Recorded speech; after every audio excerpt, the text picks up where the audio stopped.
What's going on, everyone? Jeremy here from the Quartering, and it just keeps getting worse for Bud Light as new leaks indicate that they are now referring to hiring Dylan Mulvaney as a quote-unquote mistake. And, well, it's hard to say that they're wrong about that. And now they've admitted they are essentially in a no-win scenario here where they cannot post anywhere on social media. They literally have put themselves in a corner where they are losing millions of dollars in sales and marketing because of this. They cannot promote their new products to anybody. They cannot promote any of their upcoming events or any of that stuff because they know if they post, they're going to get flooded with criticism. And they know that people are still very mad about this. And until such a point where they feel like they can peek their head out, remember, when they do, we need to remind them again. Make sure you leave a like on this video. And by the way, a few people were asking me yesterday, you know, how I talked about, I launched a news site with, you know, members only content. It's all this stuff is free right now, but and we have investigative reporting, on-site reporting with Savannah Hernandez. We have upcoming podcasts that will start in May. People are asking where the members only Discord is. I'm going to add a link to the top nav so you can get in there, but also if you scroll down to the members content area and you click on this, you log into the site, you'll get the link to the members Discord. We're at 1.5% of funding. Really happy to see a nice start, and I would love if you would support independent media. Remember when Philip DeFranco said he was going to do this and he never did? Well, we are, and we didn't ask for the money up front like he did, so hopefully you'll support us. Now, how Bud Light's Dylan Mulvaney debacle has left Anheuser-Busch paralyzed. Company never expected backlash and is now trapped as it refuses to disavow partnership or stand up to critics, PR expert says. By the way, we're already talking about, you know, people are pretending that sales, you know, the sales aren't taking a big hit. They are. Look at this article from Market Watch from yesterday. Bud Light was already swimming upstream against inflation rates and recession fears. Then came the trans influencer backlash. Beer sales were already flat. Now a right-wing backlash against one of the leading U.S. brands is adding to the industry's problems. As slowing craft beer sales continue to drag on the market, a number of politicians and celebrities are boycotting Bud Light. They're in a lather because of a sponsored partnership between the beer and Dylan Mulvaney, a 26-year-old trans influencer who loves to dress like a 5-year-old. Anyway, a strange brew of price hikes, recession fears, and the profusion of brands had already taken the fizz out of craft beer sales.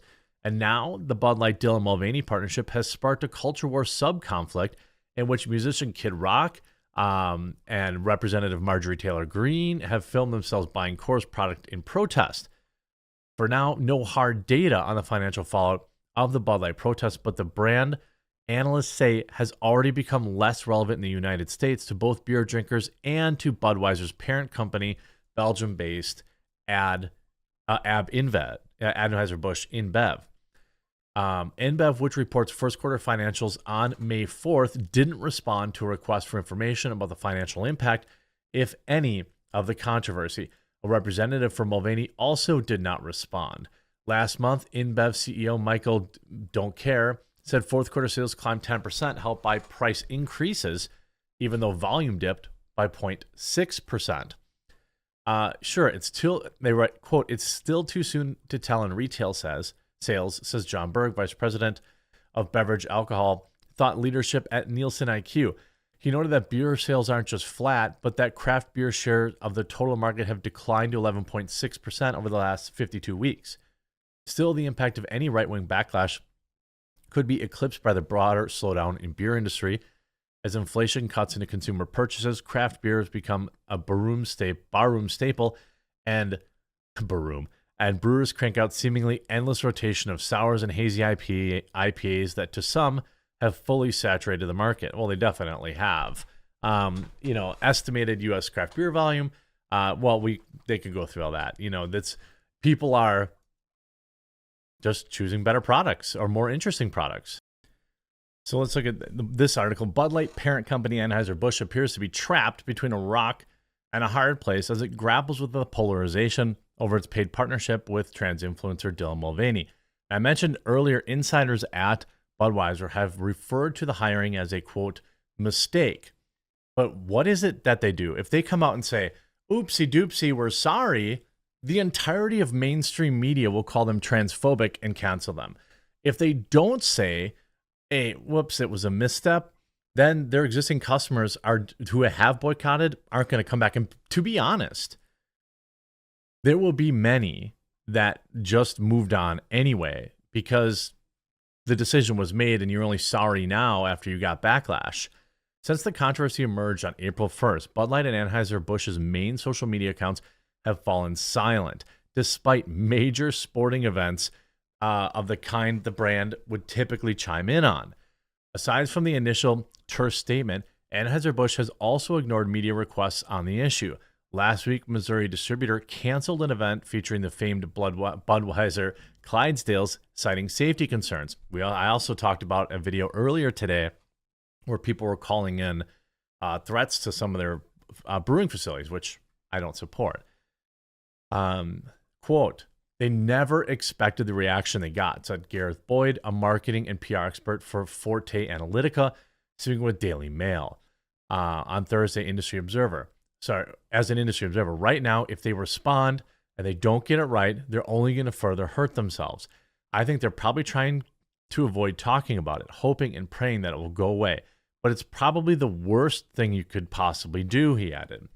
As the company remains silent on the sidelines, the controversy took a bizarre life of its own. Musician Kid Rock posted a video, Travis Tritt, John Rich, and there has been backlash to the backlash, with shock jock Howard Stern slamming the fury at Bud Light as overblown and podcaster Joe Rogan calling the conservative outrage of Mulvaney goofy. Well, they're both wrong. And both, by the way, were ruthlessly, well, Howard Stern's audience is probably cucked, but Joe Rogan, his video was massively disliked by his own audience. So just because, they're wrong and they're allowed to, Howard Stern is a factory of bad takes, but like Rogan, he's literally, his job is hot takes. So, you're going to get him wrong sometime. I just think he's just wrong about this. According to sources cited behind the scenes at Anheuser-Busch, there have been hints of internal turmoil and finger pointing over the fallout and the controversy. According to sources cited by the Daily Wire, no one at the senior level was aware of the Mulvaney brand partnership before it happened, and the campaign was undertaken by a, quote, low-level marketing staffer. Now, I'm not exactly sure that that's true. The amount of money that was paid to Dylan Mulvaney certainly, I don't think, is something that a low-level staffer is going to be able to allow, is going to be allowed to spend, but executives have, quote, paused new marketing efforts so they can implement a more robust vetting feature. While the media attention is focused on Bud Light VP Alyssa Heinerscheid for her potential role in overseeing the campaign, Boyd argued that the responsibility for overseeing protocols to approve new marketing campaigns ultimately falls within the company's CEO. Could we be seeing a CEO getting ousted? Anheuser-Busch is led by U.S. CEO Brendan Whitworth, a former Marine lieutenant, CIA officer, and Harvard Business School graduate, shocking, who joined AB in 2014 after serving as a senior executive at Frito-Lay. How do these CIA agents keep ending up at the roles of these woke companies? We see this with a massive influx of three-letter agency, FBI, CIA people who ended up getting high-level jobs at Facebook, Twitter, Instagram, YouTube. So maybe there is something going on with that. Anheuser-Busch's only comment on the matter has been a single statement confirming that the Bud Light can showing Mulvaney's face were a personal gift to the influencer and not for sale to the public. Because, yeah, that's what everyone was worried about. I don't even understand. Anheuser-Busch, yes, we know from time to time they produce unique products.